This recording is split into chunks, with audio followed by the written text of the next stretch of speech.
Hey Better Architects, Tony here, and in this video, we're going to vent a bit. Huh? Wait a second, didn't we do this before? Ah, yes, in the last video, we vented about PMs. You can find that video in the corner up there somewhere, or in the link in the description below. But in this video, we're going to vent about juniors. Yes, you heard me. You guys that are about 1 to 5 years into your careers. PMs are not the only people who does things that annoy others. As much as I've been a junior, I've also been a PM, so I know the stuff that drives us PMs crazy. No! Let's go.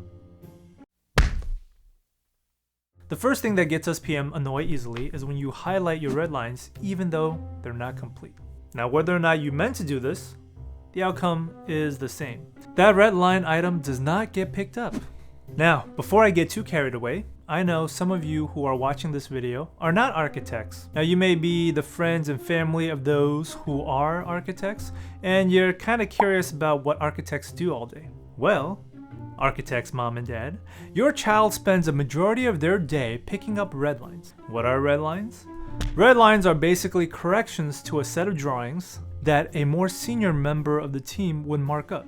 Traditionally, by that I mean 10 years ago or maybe a little more, these sets of drawings were printed out on 11 by 17 size paper, which is two of these guys, and that's 11 by 17. The senior designer or project manager, PM, would sit down at a table and make comments with a red pen, hence the name red lines.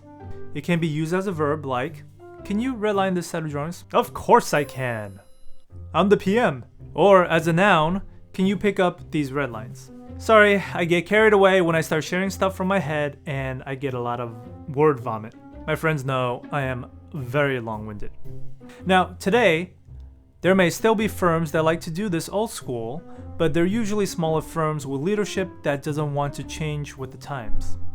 They then force their younger and more environmentally conscious juniors to destroy our atmosphere by printing out paper for them to redline with their environmentally destroying petroleum-based plastic instruments called pens. But I digress. I'll save those guys for their own dedicated venting videos in the near future. These days, in many firms that I've worked in or with, we all do red lines digitally. This is why we have two monitors. One on the left showing the redline PDF, and then one on the right showing the model where the redline corrections need to be made. Once the corrections are corrected in the model, your child then highlights the PDF, marking it complete. Redline is an important QA/QC step, quality assurance, quality control, where senior members of the team with their experience find issues that may otherwise be built and become a real problem for the people living or working in the space. For example, if you have a medical room with a CAT scan, but with a regular sized door of 32 inches, you may not be able to fit a larger equipment through the door. And if your hospital has 36-inch standards as the stretcher width, that door will be too small for the stretcher and your patient cannot be wheeled in. But how would your child know that if they've never designed hospitals before? That's why senior designers have to review and mark up the drawing set. There's a lot of stuff that goes into a medical room. There's all these things on the wall, and you have to get it right, or the patient will die. Actually, that will most likely not happen because the hospital knows what those things are, and if the firm doesn't get it right, they're fired. You're fired. Get out of here. Now, where was I? Ah, yes. Picking up red lines. You need to make sure that red lines are picked up before you highlight them or delete them. If the red lines are digital, you should also transfer them onto the latest PDF so that the PMs can see that not only have you highlighted the markup, but you've also updated it correctly. This transfer of red lines can be done easily in Bluebeam and takes less than 2 minutes. But I can tell that 90% of you juniors don't do this. How do you know that, Tony? Well, because I've trained you for a living, and many of you have never heard of this function, let alone use it. And many of you don't even work in Bluebeam. Alright, I'm going off again. Let me collect myself. You know what would help a lot? If you also redline your own set first and take care of the careless mistakes, and point out to the areas where you have questions about. This helps both the senior designer address your issues more quickly, where they can transfer design knowledge over to you. Actually, if you do this, you will begin to rise faster than your peers who don't do this. And if you don't do this already, well, now you know why your peers are getting promoted before you do. Alright, finally, the next item. And that is not asking questions if you're confused or unsure about what to do. Or anything, actually, for that matter. There's nothing more frustrating than after a few days when I go to review the progress PDF that I see you clearly did not understand what you needed to get done. Now, I have to sit down and spend hours marking up the PDF to compensate for what I thought you understood but clearly didn't. I'm going to spend the time being extra detailed in the red lines so that you can absolutely not screw it up. And while I'm doing this, I'm thinking I could just be doing this myself and get it right in one go. But instead, I spend the time redlining only for someone else to try to take care of it, and I'll have to check it again and freak out if it's not done right. And if I know Revit, which I personally do, I would be very tempted to go and do the work myself, but for your sake and your development, I take the route of inefficiency, which is to spend 2 hours of my time redlining, plus 4 hours of your time to do the work. Then I have to come back and spend another 30 minutes to check. That is 6.5 hours instead of 2 hours. That's how much we love you. Why do I choose this route? Why do any PMs choose this route? Well, it's for the hope that you'll get better and be able to reach the point where I only need to spend 30 minutes of my time redlining and you only need to spend 2 hours of your time making the updates. That is the hope that keeps me from giving up on you. So, if you don't know, let me know so I can teach you. Help me help you to help me, which will also help you. Otherwise, you deserve what's coming to you. And what is that, you ask? Let's just say that it's me giving up on you. Alright, item number 3. Now that you're convinced to ask more questions, don't ask too many questions to your PM. Yes, I know you're confusing us, Tony. You said to ask more questions, now you're telling us not to ask more questions. Which one? Pick one. Well, I'm going to tell you. Some of the questions is what the rest of the team is there for.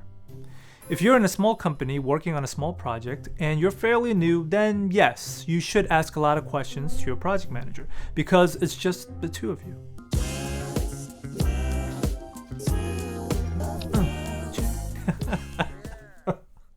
But if you're working in a team, skills and workflow related questions as to how to produce a set of drawings is meant for your teammates because they're in the trenches with you every day. Now the PM, unless they're amazing at production, in which case, why would they even want to be PM? Oh wait, because the next logical rung of this ladder in this industry is the PM position. Don't even get me started on this. I'll make another video regarding this issue. The PM should not be spoon-feeding you step-by-step tutorials on how to do your job. But instead, you should read the company standards and watch the workflow videos on how to create typical deliverables. Oh wait, 95% of the companies out there don't have these standards or training videos. What's worse is everybody does the work in their own way and the collaboration in a team is a mess. Refocusing myself again. You see why I have this channel now? There are a lot of things I hate about architecture, but instead of running away, which I have done before, I want to help make it better so that you don't have to hate architecture. Okay, hate, strong word, dislike. Also, if your PM has been a PM for a long time, they may not be an expert in, so most likely they'll give you bad advice. Now wait. Don't lose respect for PMs because they're not software experts. They're not supposed to be. Efficient PMs should do almost zero modeling. They take care of the project budget, schedule, and the client and gather information to give you everything you need to do your job to meet the project goals. That belongs to the JAP captain or your peers who's working at the same firm but just a little bit longer than you have. Or if you are in a company that can afford it, the BIM manager. Of course, if there's no one to ask, then you'll be asking the PM and that's not your fault. That is the problem of the company structure, which I'll vent about in another video. there are going to be so many venting videos. Alright, the next item. I have this written down as promising the next case scenario time frame, but I think it's better to say that you don't have enough time to deliver what you promised. In smaller offices, projects are smaller and they move much faster than larger offices. What tends to happen a lot is you jump from project to project. And as you're jumping, you tend to give estimations to your PM of how long you think it's going to take for you to complete a certain task. Let's take test fit, for example. Hold right there. What is a test fit? Mom and Dad, if you're still watching, a test fit is generally a layout of a floor plan for interior renovation. For interior renovation architects. Architects will go through several iterations, each with a different focus for the client to review. The trap that young designers fall into is promising that they'll be able to finish the task sooner rather than later. This is even true for well-experienced architects, so don't feel too bad about yourself. This is because during the team brief, where the senior designer, the official title for that is project architect, will let the team know what's needed and by when. Now, when you've done enough projects, you can get an idea of how long it would take someone to do the test fit. PMs in smaller offices on smaller projects would also assume the PA role. This is quite common. Sometimes they'll even work on the model, which I don't like, but it is what it is, real life. Experienced Revit users would be able to get it done by the required time, but less experienced designers would take much longer. It is at this meeting that you should speak up if the allotted time frame seems too short, or if the PM is asking you how long it's going to take you, give about double or triple the time you think you can get it done in a perfect scenario. If you give the okay for the proposed allowable time, that will give the PM confidence in your ability so that he won't need to go request for more time from the client or promise a later date. When you fail to speak up, getting it done by the promised time is your problem now. You'll have to somehow find more time in the day to do this, and this usually means you'll be working later into the night. This is also known as paying your dues because in the beginning you don't have a lot of skill nor do you have a lot of knowledge. But over time, as you put effort into learning and growing yourself in the front end, you will become much faster because you will acquire then the skill and then also the knowledge and then work so much faster. Of course, your pay will go up as a result of that. But if you leave work on time and not let your PM know that you won't be able to get it done by the deadline, how will he look before the client? I mean, how would you look before him when you can't deliver what you promised? You see, the same thing you did to him, you are forcing him to do to the client. Except the client is your boss's boss, basically. Not only will this make him look bad, but it will also make the company look bad. And as an ideal, upright, and righteous PM, he will take the blame for you because you are under his leadership. But if you do this enough, you won't be under his leadership for long. Well, because you're unreliable. I want to stress that it is more important to provide reliable and predictable information as to when the work will be completed than to make your PM feel good at the meeting only to disappoint him later on. The best thing, of course, the ideal thing, is to provide accurate projections. The next best thing is to underpromise by estimating more time and then overdeliver by delivering the project before the promised time. Now we move on to the last point, and I don't think this applies to many of you, but maybe perhaps some of you. Let's say you're interviewing at a firm, and if by somehow you get past the interview process by your amazing confidence in your own skill and got hired, you should understand that people will figure you out very quickly. There's no hiding your incompetence, just like there's no way for a toddler to lie to their parents. PMs may not see right through you, but your team members will know right away. Observe this chart. This is the Dunning-Kruger effect. No, not this cougar. Nor this cougar. Now, as you see in the graph, the y-axis is your confidence in yourself. The x-axis is your objective competence. All the skills you acquire in college gets you about there. There are exceptions, and you're probably that exception. For everyone else, unless you're anal about efficiency, I'm sure your skills are just enough to get you through the thesis year of your schooling. The drawings may look amazing, but we all know that the layers in Photoshop and the models in Rhino and all that stuff look hideous. In an office where you work on a team, you'll need to follow the organization established by the office in order to be able to quickly hop on a project to help out or pick up where someone else has left off. I want to share a story. There was a nice gentleman who was hired by a company that I know, and I had the pleasure of training him. During my training, he seemed to have gone under my radar because he was able to respond in a way that a normal, competent person would respond. He had that kind of confidence. And it seemed to me like he understood everything I taught him. I've trained enough people to know who got it and who don't, but for this person, it was a little bit different. I definitely read him wrong. I thought he was good, but the problem was I was just his trainer. I didn't work on the projects that he worked on, but instead each week we would discuss some of the issues that he would be having on a week-to-week basis. And everything seemed normal. It wasn't until later, where I went to QA/QC his project, that I then find that he has not taken any of my advice. And when it's time to put pen on paper, he kind of forgot, then didn't ask me, and then just went about doing his own thing, which was to spend what I can estimate about a few hours doing something that could have been done in 20 minutes. Also, the rest of this team also complained about his neatness, and the PM also complained about his carelessness. Guys, those two things are super important. You have to be neat and don't be careless. If you are neat, you'll be less careless. It's kind of one feeds off the other. I think this person was a perfect example of someone who had very strong confidence in himself but knew next to nothing. Hence the chart. He is at the amount of stupidity. So naturally now he no longer works for that company. And if you're that person that I'm referring to, hopefully this is maybe years from now, but if it's anytime soon from the release of this video, the better you can get to the valley of despair, the better it is for you. Don't stay at Mount Stupid, because if you're so confident, there's nothing anybody can teach you. But if you're at the valley of despair, then you will be more open for teaching.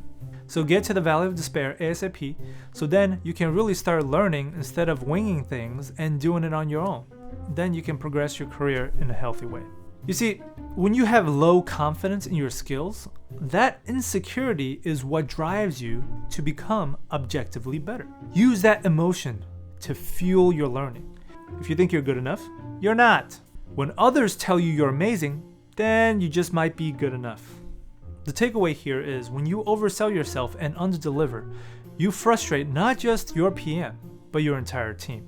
You're supposed to be there to lighten the load of everyone by carrying your load well. But don't worry if you're brand new and it's your first year. People expect you to not be good. Instead, they hire you because they need the extra help and is willing to train you because you're someone they believe have potential. You just have to be easy to work with, humble, and eager to learn and improve, and you'll rise to the top in no time. Alright. Did you hear my back crack? That was a long one. Of course, all this venting isn't going to solve anything. It just makes us feel good by letting out some steam. But that's only a short-term measure. That's why I created this channel, Better Architects, where I can slowly but surely make videos that I hope to help you stop doing the stuff mentioned above. You can, of course, improve simply by doing the opposite of what I mentioned before, but where's the fun in that? If you want to see more venting videos, or if you want to see more videos that can help you become better and beat the competition, which are your peers, which is also a part of your team, stay tuned for more videos because I want to make you the type of person that is a dream to work with. Oh, by the way, I have a website now, and that's betterarchitects.net. Damn you domain squatters! I have to pay $2,500 to get betterarchitects.com. Forget that. But at the website, you can sign up for a free newsletter. Now I have 500 spots because of this plan that's at no cost to you. Just sign up with your email address where you want the newsletter to be sent to, and that's it. There definitely will be things on the blog that is too short to make a video from, so I'm probably just going to write in a blog to share with you guys. If you're not interested, don't sign up because I only have 500 spots. Or you can just sign up to tick me off and have no way of knowing. Alright, if you like the video, give it a thumbs. If you love it, give it a sub. And I'll see you in the next one. Bye.